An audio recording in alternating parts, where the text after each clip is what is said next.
My name is Jensen Mitchell, 27 years old, living with a heart condition that requires daily medication to keep me alive. I never thought my own sister Madison would betray me so deeply by switching my pills as a joke. When I collapsed during my presentation, my parents rushed to the hospital not to support me but to beg me to protect her. The toxicology report revealed something far worse than a prank. Before I dive into how my own sister nearly killed me, let me know where you're watching from and hit that like and subscribe button. Trust me, you'll want to follow this story to its shocking conclusion. Growing up with long QT syndrome meant I was always the fragile kid in the family. My condition causes irregular heartbeats that can trigger sudden fainting spells or seizures, and in the worst cases, sudden death. From age 6, I've taken medication twice daily to regulate my heart rhythm. Missing even a single dose could send me to the emergency room, a fact my entire family understood clearly. My morning routine was built around my medication. Wake up, take the first pill with breakfast, set an alarm for the evening dose, and always carry emergency backup pills. My doctor had recently switched me to a new medication that was working incredibly well. For the first time in years, I felt almost normal, with more energy and fewer side effects. The new pills were slightly larger than my old ones and had a distinctive blue coating, making them easy to identify. Despite my condition, I managed to build a successful career as a financial analyst. I worked remotely most days, but important presentations required in-person meetings. I was careful, methodical, and never took risks with my health. That's how I survived for 27 years, with a condition that takes many before they reach adulthood. My parents, Robert and Catherine Mitchell, were protective but encouraging throughout my childhood. They pushed me to live as normally as possible while respecting my limitations. My younger sister Madison, however, had a different perspective on my condition. Just 3 years younger than me, she grew up in the shadow of a brother who required extra attention due to health concerns. Madison developed a peculiar sense of humor early on. Her jokes often crossed the line between funny and cruel. When we were kids, she once hid my backup medication during a family vacation, causing a full-scale panic until she revealed where she'd put it. My parents grounded her for a week, but their discipline never seemed to stick.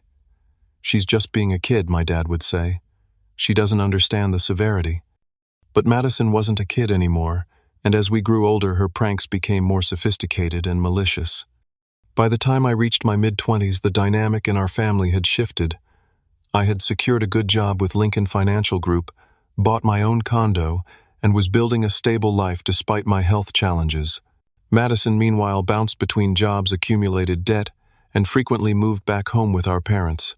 Each time they welcomed her with open arms and open wallets. The resentment built slowly. I noticed it in the comments she would make during family dinners. "Must be nice to have everyone worry about you all the time." Or "Jensen gets all the attention because of his heart. But what about my problems?" My parents would quickly change the subject, avoiding conflict at all costs. What I didn't know then was that Madison's problems were far more serious than occasional unemployment. She had developed a gambling habit that drained her bank account and maxed out multiple credit cards. She borrowed money from friends until no one would lend to her anymore. Our parents helped when they could, but even they had limits. This financial pressure was building in the background while I remained completely unaware. 3 months before the incident, I received a promotion that came with a significant salary increase. My parents hosted a celebration dinner, genuinely proud of my achievement. Throughout the evening, I noticed Madison's tight smiles and short responses. When our mother brought out a cake with congratulations written in blue icing, Madison excused herself from the table and didn't return for 20 minutes. When she came back, her eyes were red, but she blamed allergies. The week before everything happened, our family gathered for our monthly Sunday dinner. Madison seemed unusually interested in my health, asking detailed questions about my new medication. "What exactly does it do? How much do you take? What happens if you miss a dose?" At the time, I was touched by her apparent concern. I even showed her my pill organizer and explained my dosage schedule.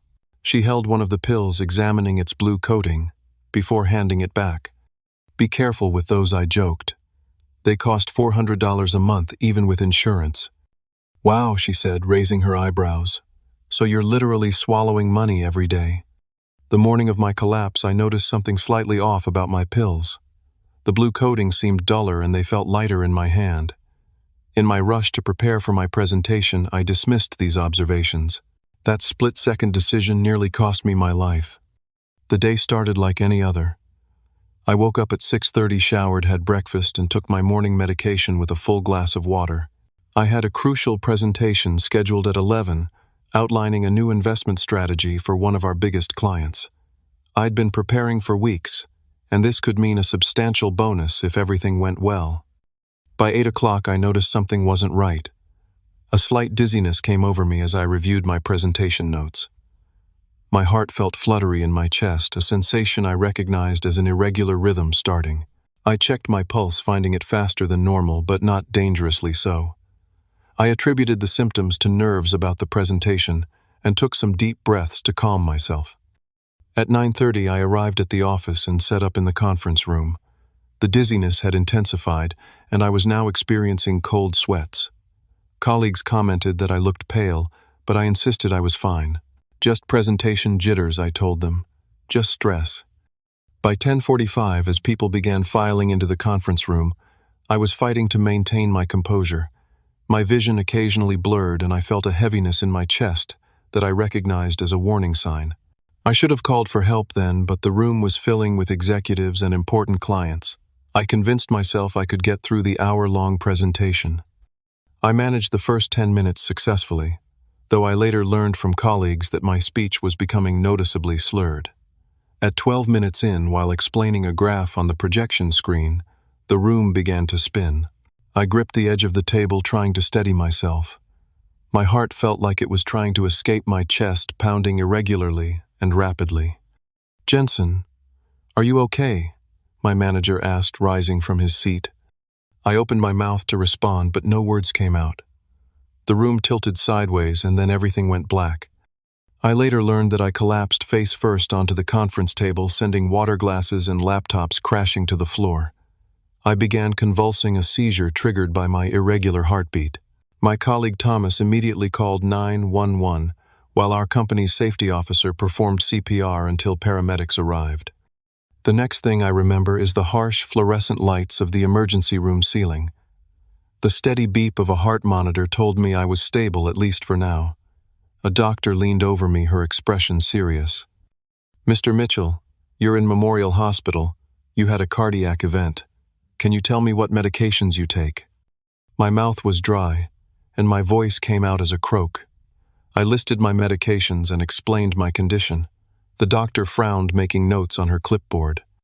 "The paramedics found your medical alert bracelet and emergency contact information.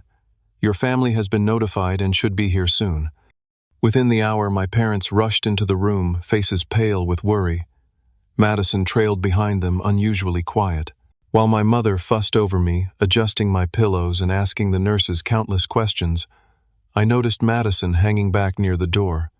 She wouldn't meet my eyes. Dr. Reynolds returned with preliminary test results. "Your heart rhythm is still irregular, but we're getting it under control. Something doesn't add up, though.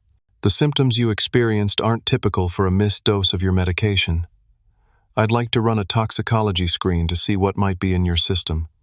At the mention of a toxicology screen, Madison suddenly spoke up. "Is that really necessary?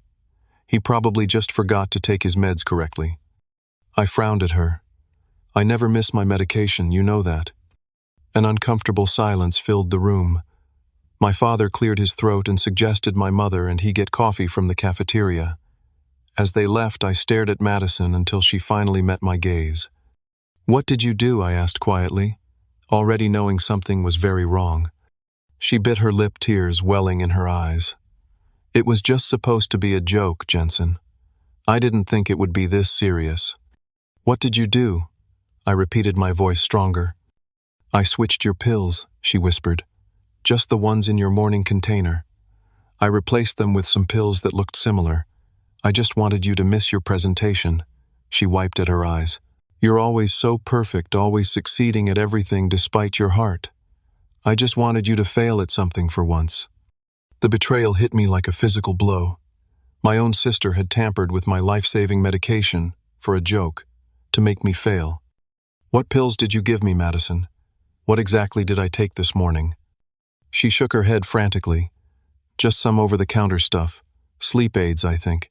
And maybe some of Mom's blood pressure pills. They looked kind of the same. I didn't think it would hurt you. Just make you too drowsy for the presentation. Before I could respond, my parents returned. They must have overheard the end of our conversation because my mother's face had drained of color. My father, however, immediately went into damage control mode. "Jensen, we need to talk privately," he said, guiding Madison out into the hallway with my mother. They returned 15 minutes later without Madison. My father closed the door to my hospital room and sat heavily in the chair beside my bed. My mother remained standing, twisting her hands together nervously.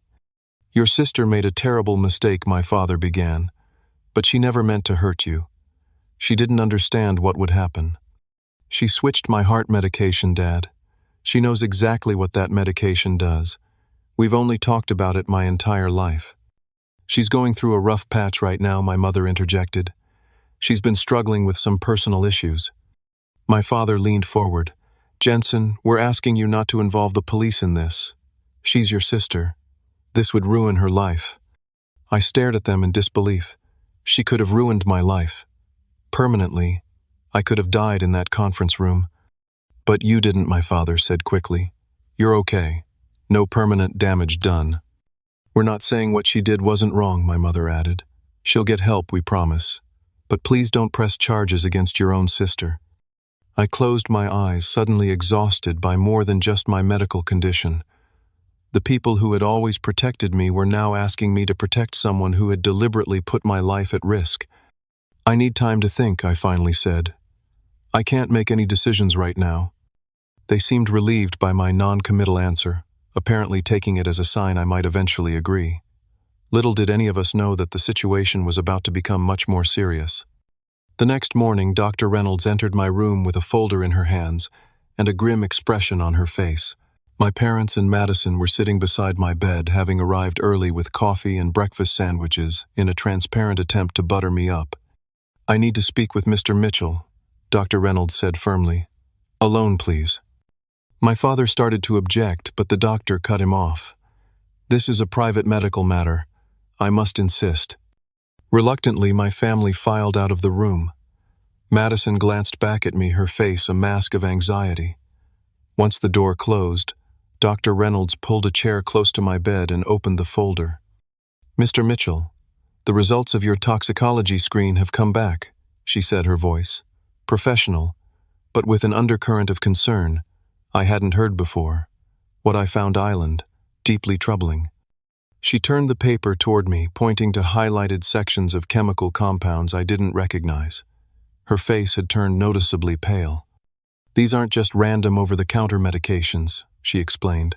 "Your system contains a combination of high-dose benzodiazepines, beta blockers, and what appears to be a prescription heart medication that directly interferes with your regular medication." She looked up at me, her expression grave. "This combination is particularly dangerous for someone with your condition. It could cause heart block, severe arrhythmia, respiratory depression, and potentially fatal complications. This wasn't just a harmless prank, Mr. Mitchell. Whoever did this created a potentially lethal cocktail." My mouth went dry.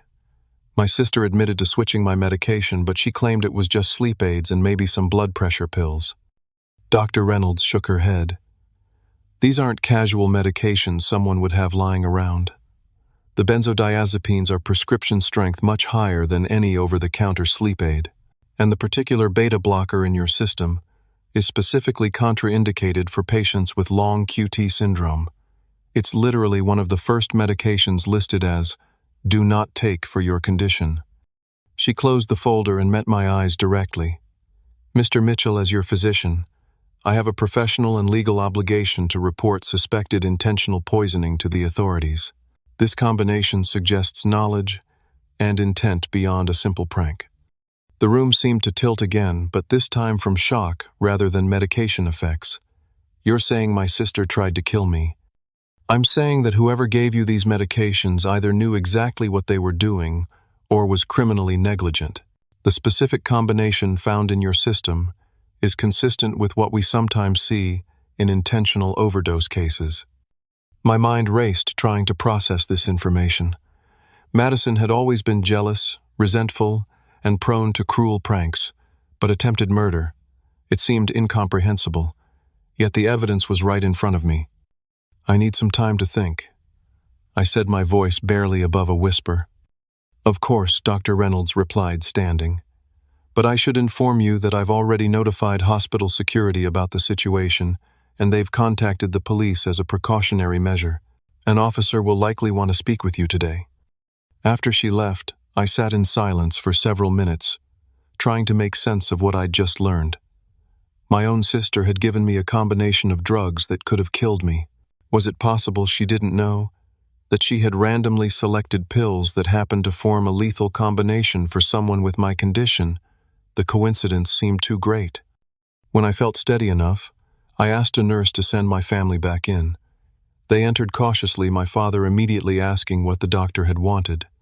She showed me the toxicology report, I said, watching their faces carefully. Madison, what exactly did you put in my pill container? My sister fidgeted with the sleeve of her sweater.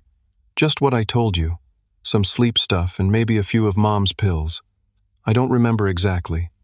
The report shows prescription-strength benzodiazepines, beta blockers, and another heart medication that interacts fatally with my regular medication, I said, keeping my voice level. That's not something you'd find in a medicine cabinet. Madison's face drained of color. I don't know what those are. I just grabbed some pills that look similar to yours. From where, Madison? Where did you get prescription medications? My father interrupted. Jensen, what exactly are you suggesting? I'm not suggesting anything. I'm telling you what the toxicology report shows. Dr. Reynolds has already contacted the police.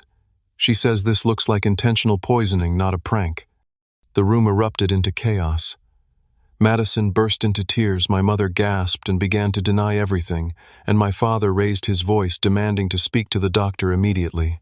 In the midst of this, a hospital security guard opened the door, likely responding to the commotion.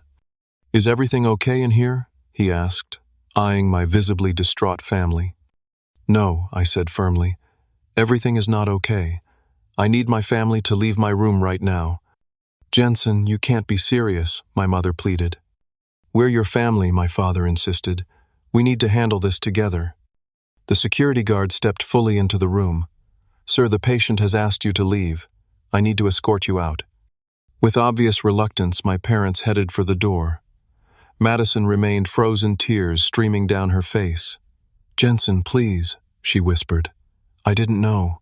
I swear I didn't know what those pills would do. Go with Mom and Dad, Madison, I said tiredly. Just go. After they left, I sank back against my pillows, emotionally drained. The security guard asked if I wanted to file a formal complaint against my visitors, but I declined for the moment. I needed time to think, to process everything that had happened. That evening, after the police had taken my initial statement, my father returned alone. He entered my room without knocking, his expression a mixture of anger and desperation. We need to talk, he said, pulling an envelope from his jacket pocket. This has gotten completely out of hand. Where are Mom and Madison? I asked. I took them home. Madison is distraught. Your mother had to take a sedative. He sat down heavily in the chair beside my bed. Jensen, I understand you're upset, but involving the police is going too far. I didn't involve them. Dr. Reynolds did, because she recognized attempted murder when she saw it. My father flinched at the words, but quickly recovered. That's ridiculous. Your sister made a mistake. A terrible, thoughtless mistake, but she would never try to kill you. He placed the envelope on my bed. $50,000. Cash. To make this go away, say it was a misunderstanding. Tell the police you put the wrong pills in your container yourself. I stared at the envelope then. At my father, a man I had respected my entire life. You're trying to bribe me to cover up what Madison did. He sighed, suddenly looking much older. There's something you don't know, Jensen. Madison has had problems, drug problems. She's been in and out of rehab twice. We kept it from you because of your heart condition. We didn't want to stress you. The pieces began to fall into place. So she had access to these drugs because of her own addiction. She's been clean for 6 months, he said quickly. But yes, she still had contacts, old friends who could get her things. He ran a hand through his thinning hair. If this becomes a police matter with her history, she'll go to prison. Your sister will go to prison, Jensen. Can you live with that? I looked at the envelope again, then back at my father. Can you live with the fact that she nearly killed me? That she might have succeeded if my colleagues hadn't acted so quickly? Of course that's terrible, unforgivable even. But she's family, Jensen. We protect family. You didn't protect me, I said quietly. You're still not protecting me. He stood abruptly, leaving the envelope on the bed. Think about it. For your mother's sake, if not for Madison's. He walked to the door, then paused. We've always supported you, Jensen. Through every doctor's appointment, every hospital stay, every special accommodation. Don't forget that. After he left, I pushed the call button for a nurse. When she arrived, I pointed to the envelope. I need to give this to the police officer who took my statement earlier. It's evidence of attempted bribery. In that moment, I knew I had lost my family.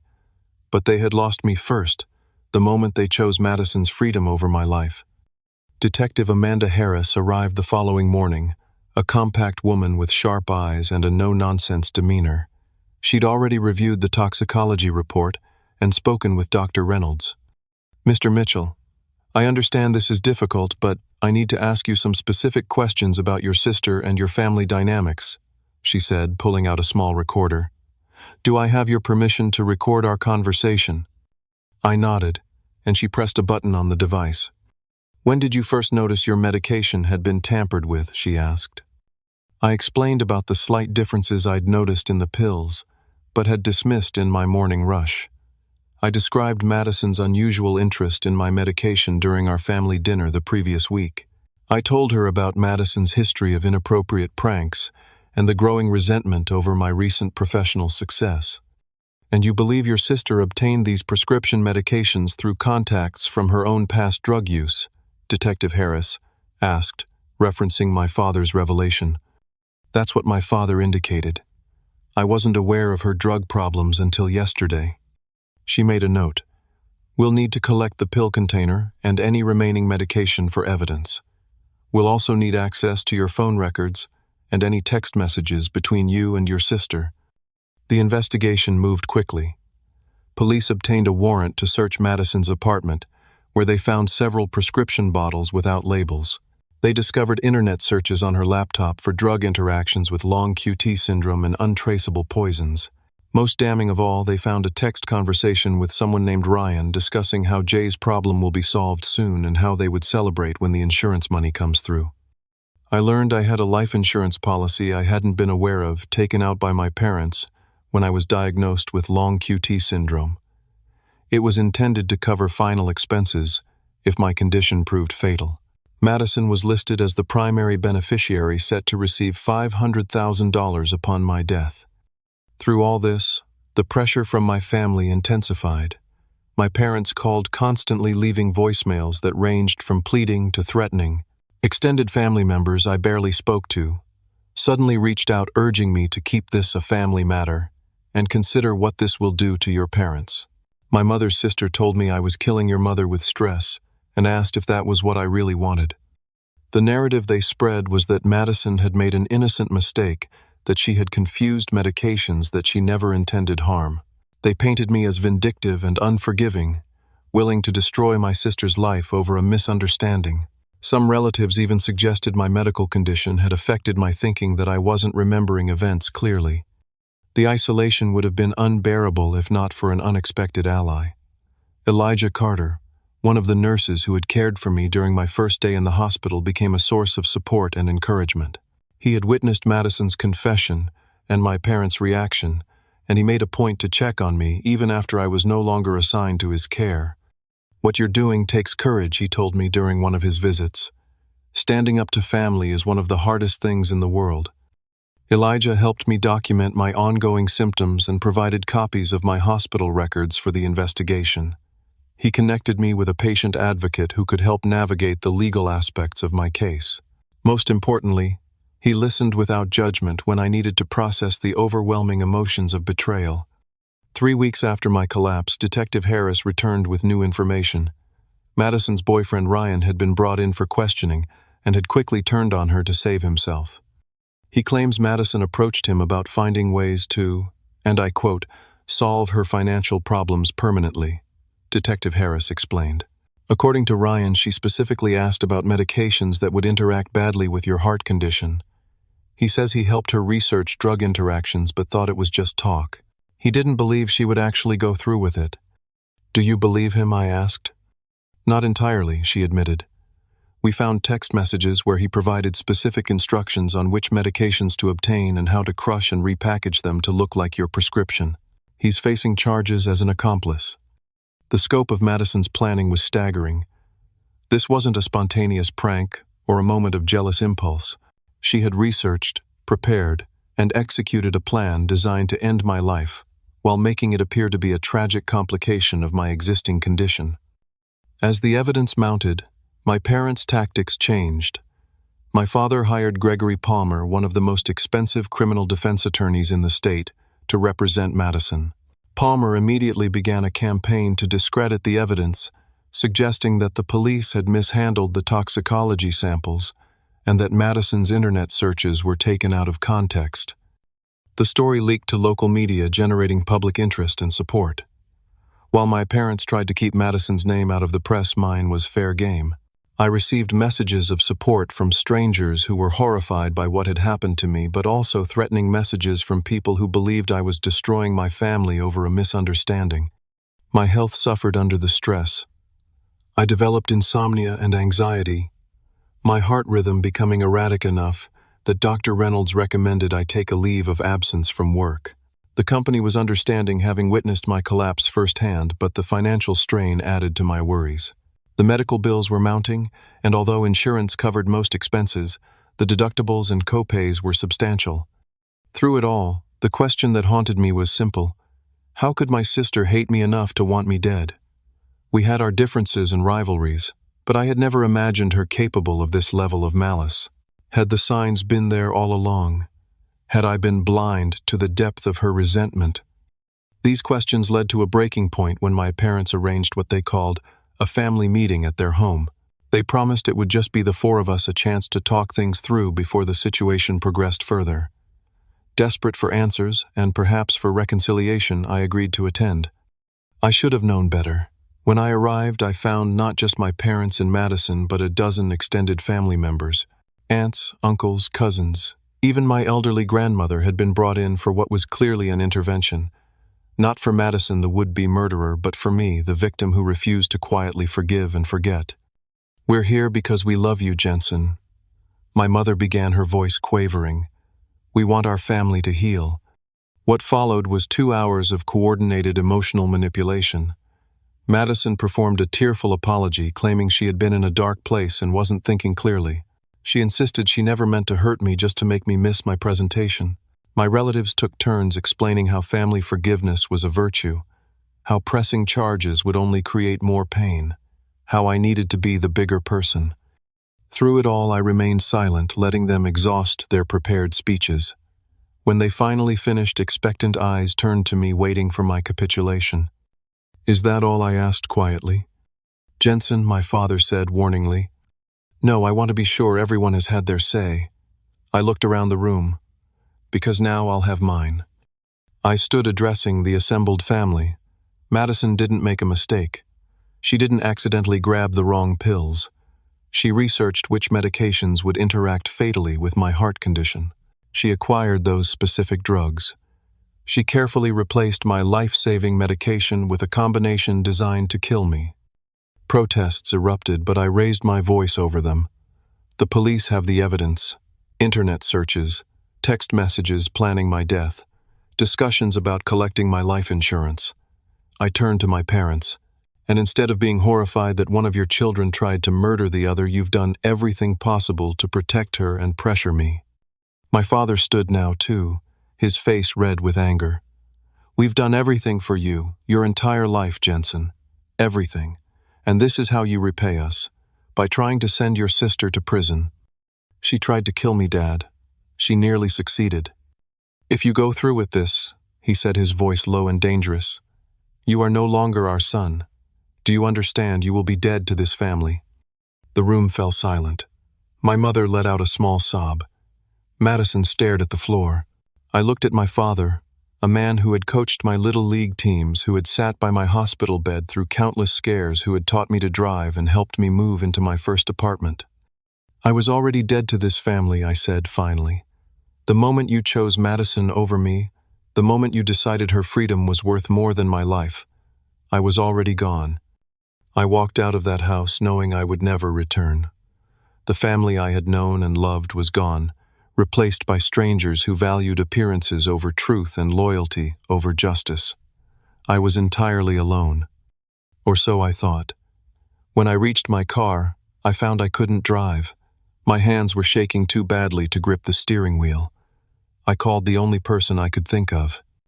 Elijah arrived 20 minutes later, took one look at my face, and simply said, "Let me drive you home." That night, sitting in my apartment with a cup of tea, Elijah had insisted on making I reach the lowest point of my crisis. Not just physically ill, but emotionally devastated. I questioned everything about my childhood, wondering if my parents had ever truly loved me, or if I had always been a burden they resented. I wondered if there was something fundamentally unlovable about me that had made my sister hate me enough to want me dead. "You know this isn't about you, right?" Elijah said, interrupting my spiral of self-doubt. "This is about them, their choices, their failures, not yours." It was the first step in a long journey back to myself. Not the self that existed in relation to my family, but the person I was independent of them. The person I could become without their expectations and limitations. 2 days after the disastrous family intervention, District Attorney Sophia Lawson called to inform me they were charging Madison with attempted murder in the first degree. Ryan faced charges as an accomplice. My parents would be investigated for obstruction of justice and tampering with evidence based on text messages suggesting they had helped Madison clean her apartment before the police search. "Given the evidence, we have a strong case," District Attorney Lawson explained. "But I want to prepare you. This will be a difficult process. Your family has hired a very aggressive defense attorney who will likely try to paint you as unstable or vindictive." "I understand," I said, though the prospect of having my character assassinated in court was daunting. "There's also likely to be media attention. Cases involving family members, especially with attempted murder charges, tend to attract public interest." She wasn't wrong. The following day, a local news station ran a story about the case, complete with photos of Madison looking young and vulnerable next to an unflattering image of me leaving the hospital. The reporter emphasized the family tragedy angle, noting Madison's previously unblemished record and my history of medical issues. My phone rang constantly with calls from reporters seeking comments. I declined them all, following District Attorney Lawson's advice to avoid making public statements that could complicate the case. My parents had no such reservations. They gave a tearful interview claiming Madison had been misunderstood and that I was exaggerating the situation due to emotional instability caused by medication side effects. The stress took a physical toll. My heart rhythm became so erratic that Dr. Reynolds insisted I wear a portable heart monitor. I developed migraines and stomach problems. I lost 15 pounds in 3 weeks. Work became impossible, and I requested an extended leave of absence, further straining my finances. Elijah continued to be my strongest support, checking on me daily, and sometimes bringing dinner when I was too exhausted to cook. Through him, I connected with a support group for victims of family violence, where I met others who understood the particular pain of betrayal by those who should have protected you. As the pre-trial proceedings began, more disturbing information emerged. The prosecution discovered that Madison had made 3 previous attempts to tamper with my medication, gradually increasing the dosage of dangerous substances. This explained several minor episodes I had experienced in the months before my collapse incidents I had attributed to stress or changes in my condition. Even more shocking were the old medical records Detective Harris uncovered. Throughout my childhood and teen years, there had been multiple unexplained worsening of my symptoms, always when Madison was present, and often when she had been left to watch me or bring me food or drinks. Incidents that had been dismissed as the natural progression of my condition now appeared in a sinister new light. We believe your sister may have been harming you for years, Detective Harris told me gently. There's a psychological condition called Munchausen syndrome by proxy, where a caregiver induces illness in someone under their care for attention or sympathy. In children, it often manifests as harming siblings who already have medical conditions. Are you saying Madison has been trying to kill me since we were kids? The thought was almost too horrible to comprehend. Not necessarily kill you, but make you sicker, yes. Your parents' statements about her being jealous of the attention your condition received support this theory. Further investigation revealed disturbing patterns in Madison's past. A childhood pet had died mysteriously after Madison had been scolded for poor grades. A roommate in college had suffered unexplained arsenic poisoning that was attributed to contaminated well water. Madison's ex-boyfriend had been hospitalized with symptoms similar to mine just before their breakup. My parents, confronted with this evidence, doubled down on their defense of Madison. They insisted these were coincidences or misunderstandings. They hired a psychiatrist who, without ever examining Madison, provided a statement suggesting she suffered from undiagnosed mental health issues that impaired her judgment. The implication was clear: Madison wasn't responsible for her actions and needed treatment, not punishment. The pressure campaign against me intensified. Anonymous packages arrived at my apartment containing childhood photos, cards I had made for my parents' family vacation mementos. The message was clear: remember these good times.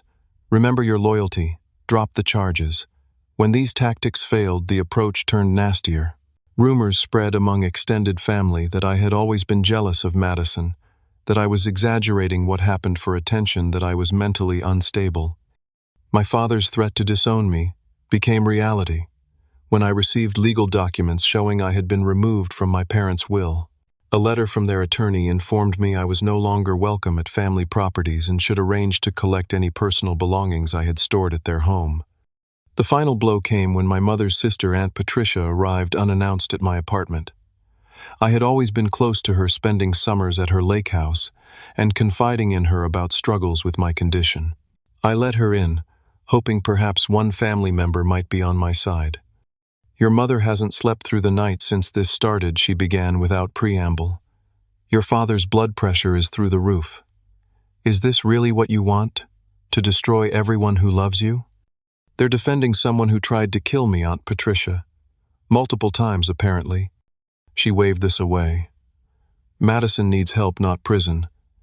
And your parents are just trying to protect their daughter. I'm their child, too, I said quietly. Yes, but you've always been stronger than Madison, more independent. You can handle this. She reached for my hand. Imagine what prison would do to her. She wouldn't survive it. But you can survive this pain and move on. You can be the hero here, Jensen. I withdrew my hand. By letting her get away with attempted murder, by understanding that family sometimes requires sacrifice, she countered. Your parents have sacrificed everything for your condition. Now it's your turn to give something back. Her words clarified everything. In my family's eyes, I had always been a burden. My medical needs had been met not out of love but obligation. Now that the obligation ran in the other direction, I was expected to sacrifice my justice, my safety, perhaps even my life for the family good. I think you should leave, I said. Jensen, be reasonable. Get out of my apartment, Aunt Patricia. And tell my parents not to send anyone else. I'm done. After she left, I called Elijah. I need to get out of this apartment. Out of this city, maybe. Where do you want to go? He asked without hesitation. Anywhere they can't find me. That weekend, Elijah helped me pack essential belongings into his car. I arranged with my building manager to continue paying rent remotely, but I needed physical and emotional distance from the constant pressure and surveillance. We drove 3 hours to a small rental cabin Elijah's family owned in the mountains, a place with no internet and spotty cell service but peaceful isolation. For 2 weeks I recovered physically and began to heal emotionally. The distance gave me perspective. I realized I had spent my entire life trying to earn the unconditional love that should have been freely given. I had accepted scraps of affection and convinced myself it was a feast. I had allowed my sister's jealousy to be my problem, to manage rather than my parents' responsibility to address. When I returned to the city, it was with a resolve that couldn't be shaken. I met with District Attorney Lawson and confirmed I wanted to proceed with all charges. I arranged for a restraining order against my parents and Madison. I changed my phone number and email address, closing off the constant barrage of manipulation. Most importantly, I stopped questioning whether I deserved better treatment. I knew I did. Everyone does. The trial began 4 months after my collapse. By then, I had moved to a new apartment, started therapy, and slowly begun rebuilding my life. My health had stabilized, though Dr. Reynolds warned that the emotional trauma had likely caused lasting impact on my heart condition. Madison entered the courtroom in a conservative blue dress hair, pulled back in a simple ponytail, the picture of an innocent young woman, wrongly accused. My parents sat directly behind her, my mother clutching a handkerchief, my father's face set in stone. They did not look at me. I testified on the second day, providing a detailed account of the events leading to my hospitalization. Madison's attorney, Gregory Palmer, spent hours trying to undermine my credibility, suggesting my memory was compromised by my medical condition and medications. "Isn't it possible, Mr. Mitchell, that you misunderstood your sister's actions?" Palmer asked. "That perhaps you accidentally mixed up your own medications and are now blaming her due to long-standing sibling rivalry?" "No," I replied firmly. "I never mix up my medications. My life depends on taking them correctly. But you admit you noticed something different about the pills that morning, and took them anyway." I noticed subtle differences that I attributed to a change in manufacturing. I had no reason to suspect someone had deliberately replaced my life-saving medication with a potentially lethal combination. "Someone," Palmer repeated. "But you can't be certain it was Madison, can you? She admitted it to me in the hospital room. She said it was a joke that she wanted me to miss my presentation." Palmer paced before the jury. "A joke, not attempted murder. Isn't it possible you've blown this out of proportion, Mr. Mitchell? That your sister made a thoughtless but not malicious mistake? The toxicology report showed a specific combination of drugs known to be lethal for someone with my condition. That's not a mistake. That's planning." As the trial progressed, the prosecution built a methodical case. Medical experts testified that the combination of drugs found in my system would likely have been fatal without prompt medical intervention. Digital forensics experts presented Madison's internet search history, showing research into drug interactions with long QT syndrome and methods to make deaths appear natural. Ryan testified as part of a plea deal describing how Madison had approached him about finding ways to solve her financial problems permanently. He admitted helping her research which medications would cause a fatal reaction with my heart condition. She was specific about wanting something that would look like a natural complication, Ryan testified. Something that wouldn't raise suspicions because of his existing condition. The most damning evidence came from Madison's own text messages. In conversations with Ryan, she discussed the life insurance policy, complained about my perfect life, despite being defective, and outlined a timeline for what she called the solution. 3 weeks into the trial, the prosecution called Dr. Sarah Bennett, a pediatric cardiologist who had treated me from ages 8 to 18. She brought medical records showing patterns that had gone unnoticed at the time. Looking back at Jensen's records, we can see multiple instances where his condition worsened dramatically, without clear medical explanation, Dr. Bennett testified. These episodes typically occurred after he had been alone with his sister, or after consuming food or beverages she had access to. "Are you suggesting these weren't natural fluctuations in his condition?" the prosecutor asked. "These patterns are consistent with what we now recognize as medical child abuse, formerly called Munchausen syndrome by proxy. The sudden spikes in symptoms, the lack of medical explanation, the presence of a specific individual before each episode. If we had recognized these patterns, then we would have involved Child Protective Services." My mother gasped audibly from the gallery. My father's face remained impassive, but his knuckles whitened as he gripped the bench. The final witness was Madison's former roommate, Lucia Diaz, who had been hospitalized with arsenic poisoning 3 years earlier. She testified that Madison had prepared most of their meals and had been unusually attentive during her illness, even insisting on staying in the hospital room overnight. "The doctors never determined how I was exposed to arsenic," Lucia testified. They assumed it was contaminated well water at our apartment complex, but after I recovered, I moved out immediately. Something felt wrong about the whole situation, but I couldn't prove anything.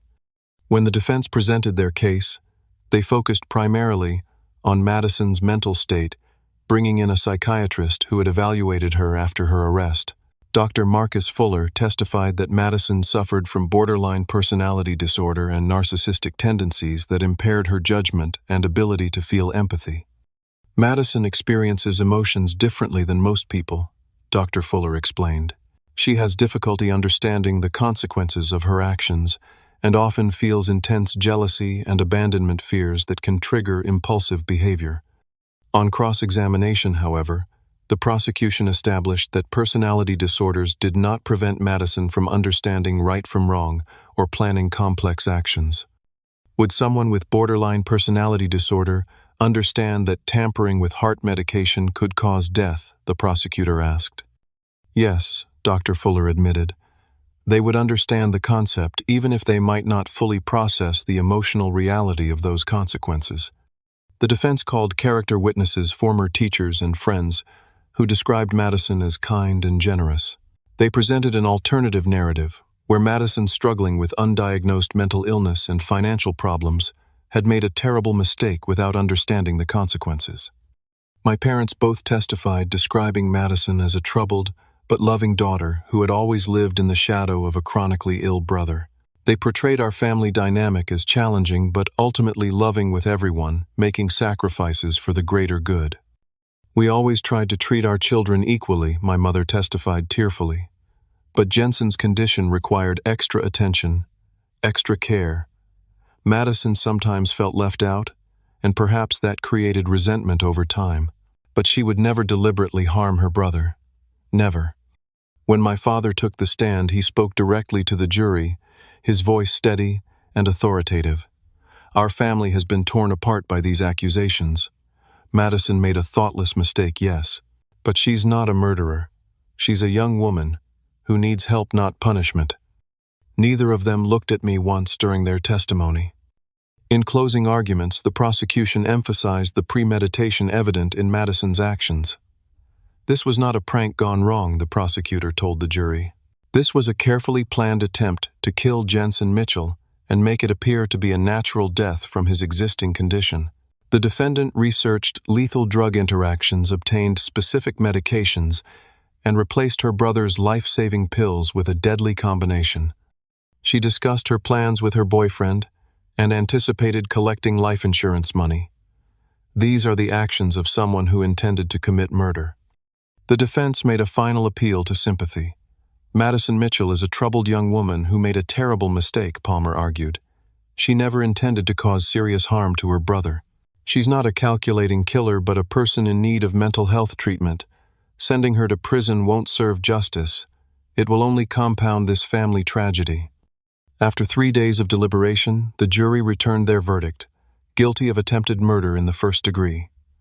As the foreman read the decision, Madison collapsed into sobs. My mother cried out and had to be supported by my father, whose face had finally cracked to reveal raw, undisguised fury directed at me. I felt no satisfaction, no sense of victory, only a profound sadness for what might have been for the family I had thought I had for the sister who had wanted me dead. The judge scheduled sentencing for 2 weeks later, remanding Madison to custody. As she was led away, she turned to look at me for the first time during the entire trial.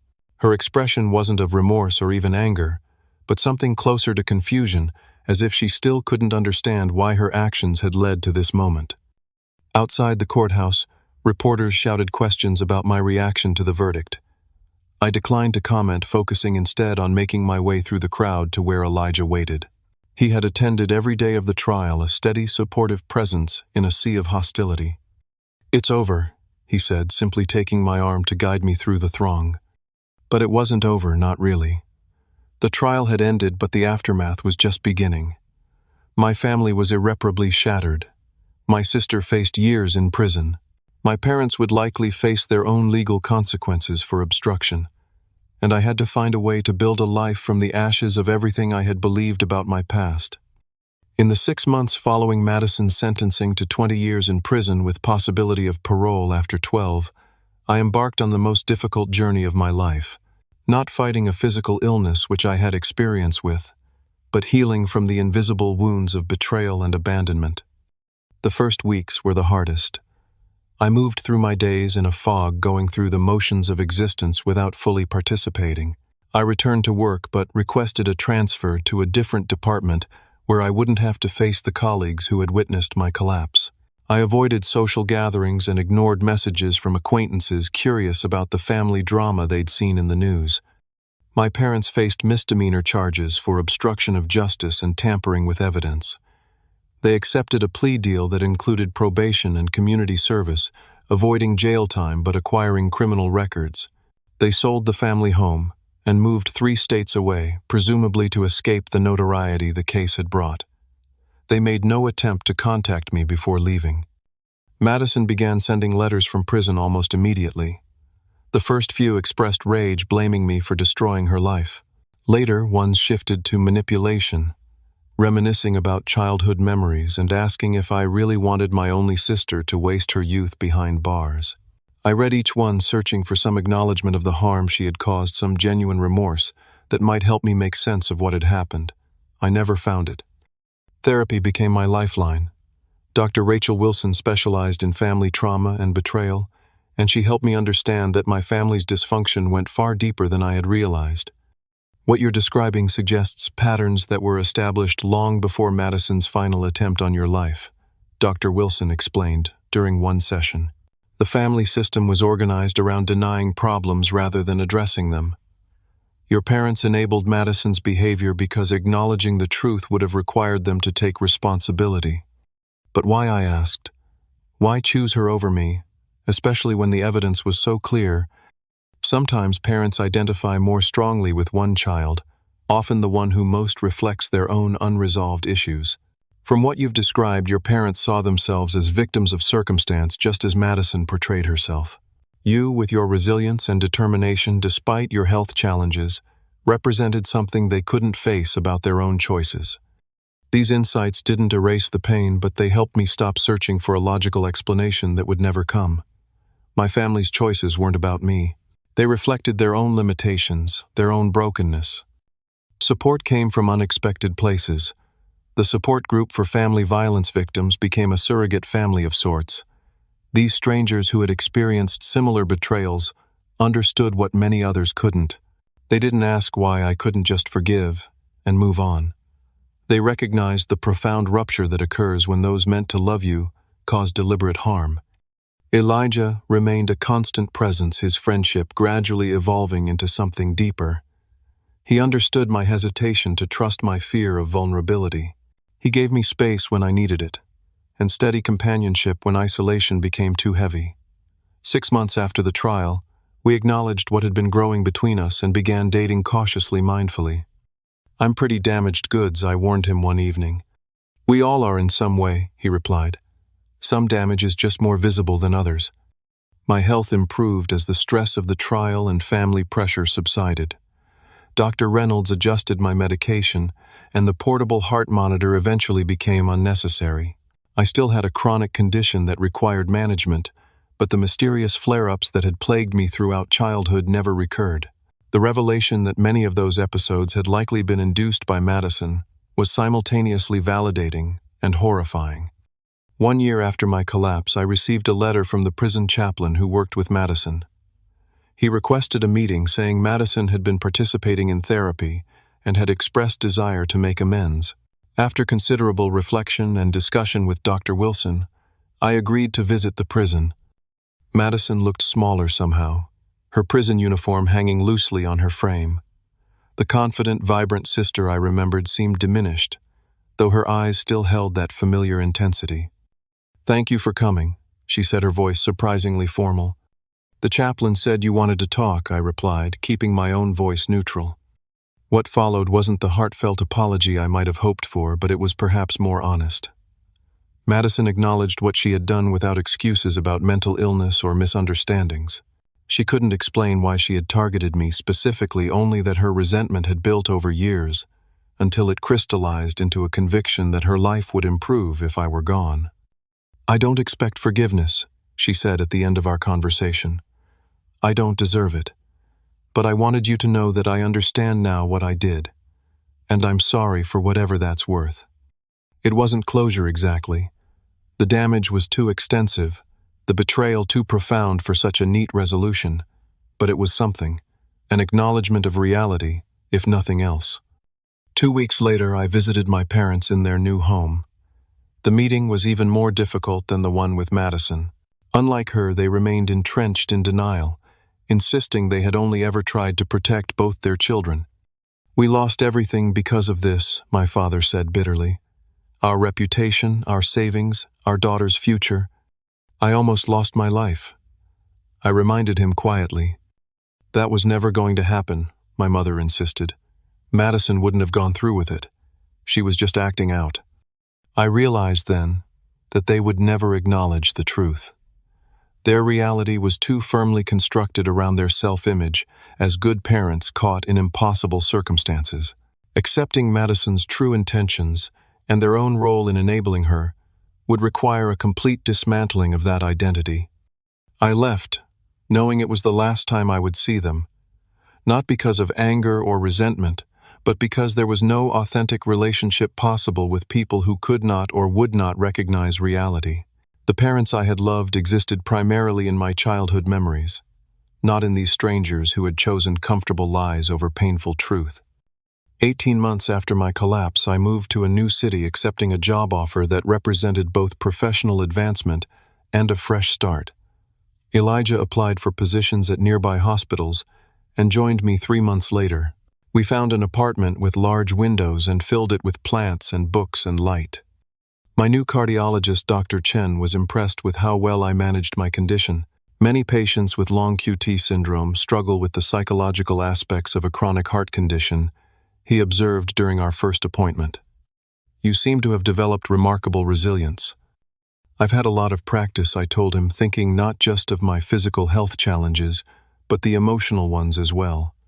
The distance provided perspective. I could see now how my family's dysfunction had shaped me, but also how it had failed to define me.